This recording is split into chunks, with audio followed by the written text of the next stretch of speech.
दिल को दहला देने वाली डरावनी कहानियों में आपका स्वागत है। रात के लगभग 2:30 बजे थे। मैं अपनी गाड़ी में अकेला बैठा एक घने जंगल से होकर जा रहा था अपने मामा जी के, जहां जंगल में चारों तरफ गहरा सन्नाटा पसरा हुआ था और पेड़ों की अजीब सी सरसराहट माहौल को और भी डरावना बना रही थी। मेरी गाड़ी एक सकरी और उबड़-खाबड़ सड़क पर धीरे धीरे आगे बढ़ रही थी। तभी मैंने देखा सड़क के किनारे एक औरत बैठी कुछ खा रही है। मेरी गाड़ी उस औरत से दूर होने के कारण गाड़ी की हेडलाइट की रोशनी औरत पर ठीक तरह से पड़ नहीं रही थी। जैसे ही मेरी गाड़ी उस औरत के नजदीक पहुंची तो मैंने देखा एक बैल जो जमीन पर मरा पड़ा है और उस बैल के साथ वो औरत इतना घिनौना काम कर रही है। मैंने देखा औरत जो इंसान के रूप में शैतान थी।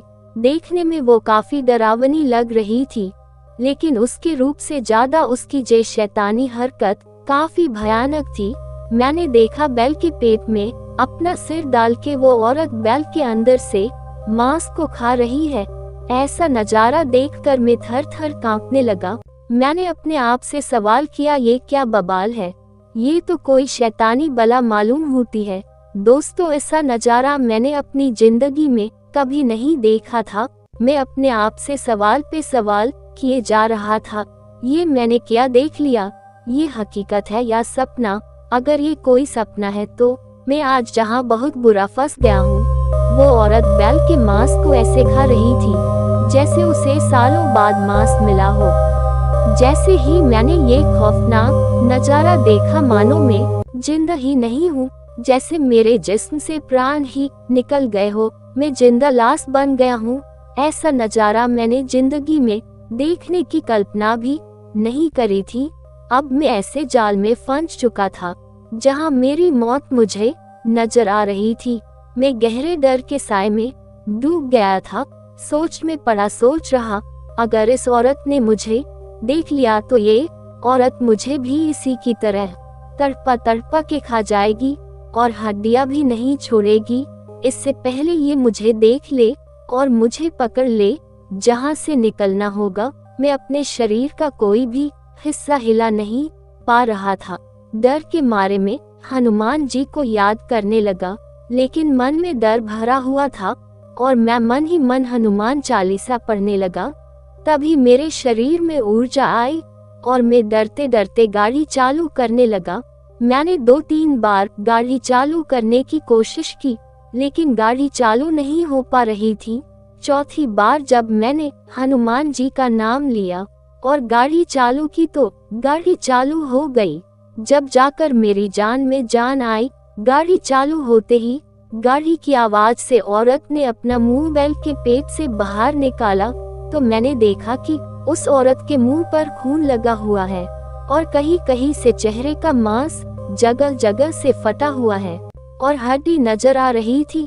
उस औरत का इतना भयानक चेहरा देखकर मेरी तो रूह कांप उठी सी। फिर तो मैंने गाड़ी भगाने में बिल्कुल देर नहीं करी और मैं गाड़ी भगाता जा रहा था।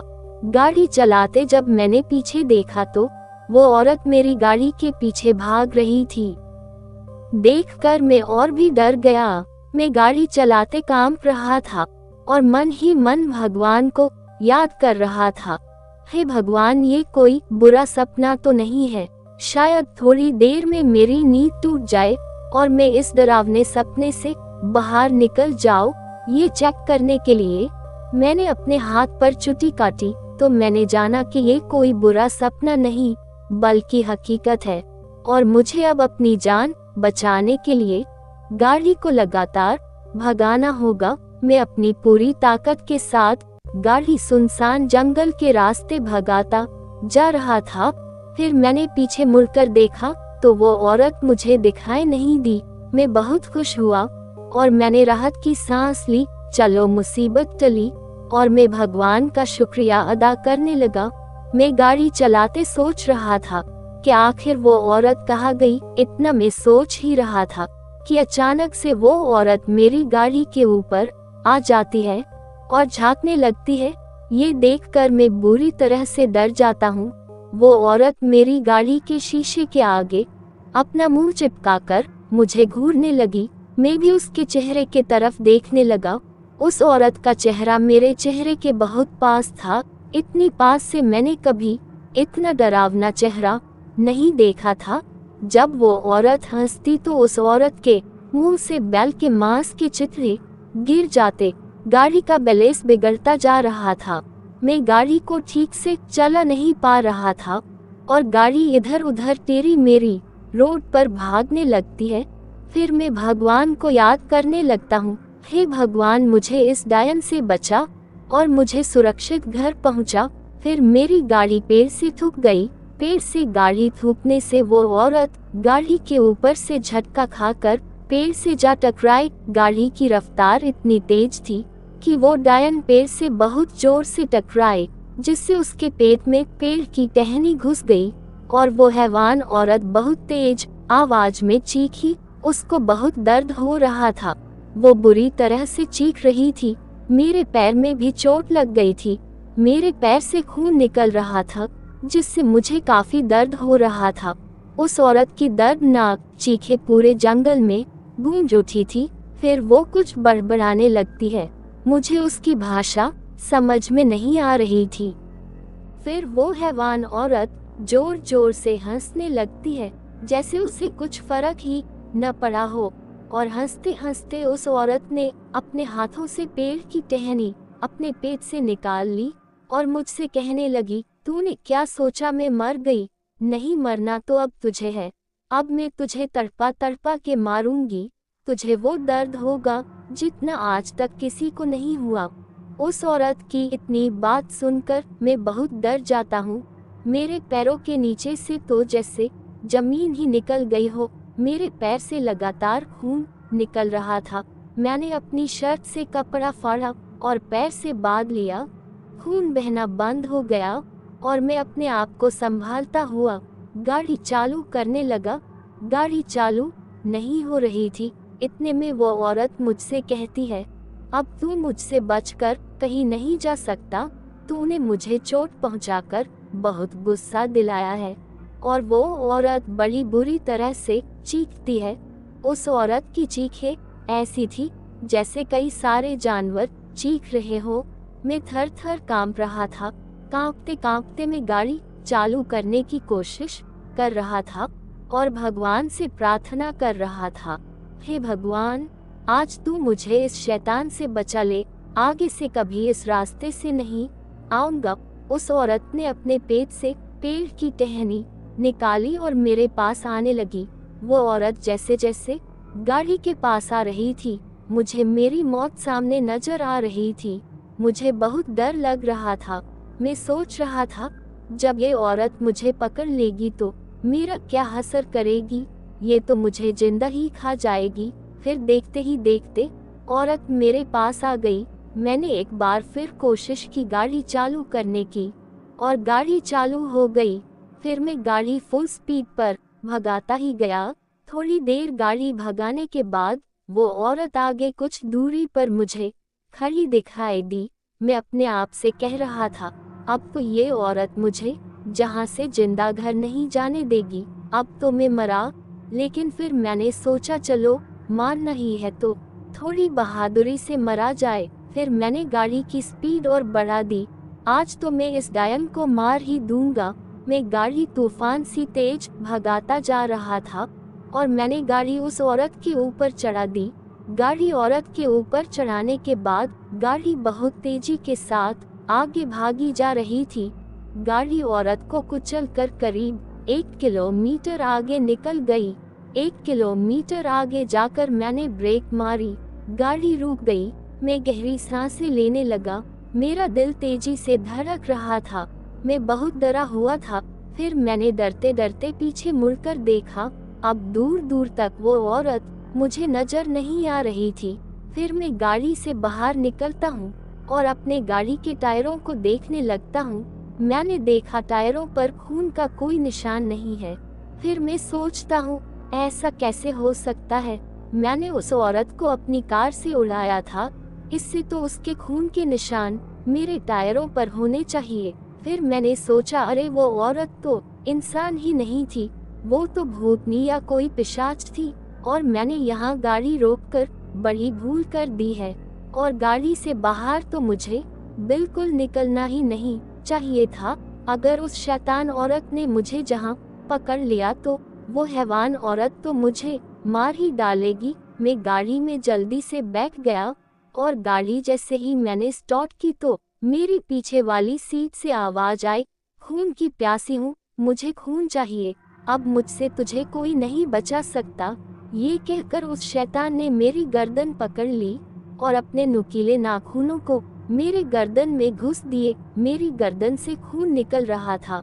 मैं बहुत जोर जोर से चीख रहा था, लेकिन मेरी आवाज सुनने वाला वहाँ कोई नहीं था। उस औरत के नाखून बहुत बड़े थे और उसकी आवाज में जानवरों की गरज थी, और मुंह से बड़ी पूरी बदबू आ रही थी। वो मेरे बिल्कुल पीछे थी। मुझे तो पीछे देखने में भी डर लग रहा था। अब तो उस औरत ने अपने नुकीले दांत भी मेरी गर्दन में धंसा दिए। मैं बहुत तेज चिल्ला रहा था। मुझे ऐसा लग रहा था जैसे किसी ने मेरी गर्दन में गर्म गर्म सलिया घुस दही हो। उस औरत की खून पीने की आवाज में साफ साफ सुन पा रहा था। खून पीते समय वो शैतान औरत ऐसी आवाजें निकाल रही थी जैसे वो औरत मेरा कब से इंतजार कर रही थी। फिर मुझे याद आया भगवान भोले बाबा की मूर्ति जो मेरी गाड़ी पर मेरे सामने रखी रहती थी, अब वो मूर्ति कहाँ गई। फिर मैंने सोचा शायद जब गाड़ी पेड़ से टकराई थी तभी मूर्ति नीचे गिर गई होगी। फिर मैं मूर्ति को नीचे शीट के पास देखने लगा, लेकिन मुझे गर्दन में बहुत तकलीफ हो रही थी। वो डायन लगातार मेरी गर्दन को अपने नुकीले दांतों से फाड़ रही थी और खून पी रही थी। मुझ पर हिलना भी मुश्किल हो रहा था। मुझे इतना दर्द हो रहा था कि मैं ठीक से सांस भी नहीं ले पा रहा था। फिर मैं भगवान भोले बाबा को मन में याद करता हुआ अपनी पूरी ताकत के साथ नीचे मूर्ति को ढूंढने लगता हूँ। थोड़ी देर बाद मेरे हाथ से कुछ टकराया और फिर मैंने उसे पकड़ लिया। जैसे जैसे मैं अपना हाथ मूर्ति उठाने के लिए बढ़ाता, वो औरत अपने मुंह के दांत मेरी गर्दन में गड़ाकर अपनी ओर खींच लेती। मैंने भी अपना पूरा जोर भोले बाबा की मूर्ति उठाने में लगा दिया। मैं डर तो बहुत रहा था, यूँ समझ लो मैं अपनी मौत से लड़ रहा था। जैसे ही मेरे हाथ में भोले बाबा की मूर्ति आई, मैंने भोले बाबा की मूर्ति उस शैतानी औरत के माथे से लगा दी। फिर तो दोस्तों उस औरत की चीखें पूरे जंगल में गूंज उठी और वो औरत मुझसे चीखते हुए बोली, तूने मुझे बहुत दर्द दिया है, अब तो मैं जा रही हूँ, लेकिन मैं फिर आऊंगी और तुझे उस बैल की तरह तेरा पेट फाड़ कर तेरा सारा मांस खा जाऊंगी। दोस्तों उस औरत की ऐसी बातें सुनकर मेरा तो जोरों जोरों से दिल धड़कने लगा। शैतान हैवान औरत इतना कहकर बड़ी जोर से चीखी और गायब हो गई। मैं डरा सहमा हुआ था। मेरी गर्दन से खून की पिचकारी निकल रही थी। मैंने फिर से शर्ट फाड़ी और गर्दन से लपेट ली। मुझे बहुत दर्द हुआ, मैं बहुत दर्द में था। मैं जिंदगी और मौत के बीच में जुड़ रहा था। दोस्तों उस टाइम मेरा इतना खून बह गया था कि अगर मुझे 30 मिनट में अस्पताल पहुंचाया नहीं गया तो मैं इसी गाड़ी में ही मर जाऊंगा और अपने घर वालों से नहीं मिल पाऊंगा। मैंने अपनी पूरी शरीर की हिम्मत जुटाकर गाड़ी भगाने लगता हूँ। मेरी आंखों के सामने अंधेरा छा रहा था, लेकिन मैं गाड़ी चलाने पर ध्यान दे रहा था। मैं बड़ी आस से देखता रहता हूँ कब मुझे अस्पताल दिखाई दे और मेरा इलाज हो। थोड़ी देर बाद मुझे अस्पताल दिखाई दिया। फिर क्या, मैंने अस्पताल में गाड़ी दौड़ा दी। अस्पताल काफी बड़ा था, जिससे मेरी गाड़ी अस्पताल के अंदर घुसने में परेशानी नहीं हुई। अस्पताल के अंदर मैंने अपनी गाड़ी रोक दी और मैं बेहोश हो गया। थोड़ी देर बाद मेरी आंख खुली तो मैं बिस्तर पर लेटा हुआ था। मेरे गले पर पट्टी बंधी हुई थी और पैरों पर भी पट्टी बंधी हुई थी। दोस्तों मैंने कभी नहीं सोचा था कि मेरे साथ ऐसा भी कुछ होगा। शायद मेरी जिंदगी में जीना लिखा था, इसलिए मैं उस शैतान के हाथों से बचकर निकल आया। जब भी मैं उस खौफनाक मंजर को याद करता हूँ तो मेरी रूह कांप उठती है। तो दोस्तों, आज की ये स्टोरी यहीं पर समाप्त होती है। मिलता हूँ आपसे एक और नई डरावनी कहानी के साथ। जब तक के लिए अपना ध्यान रखिए।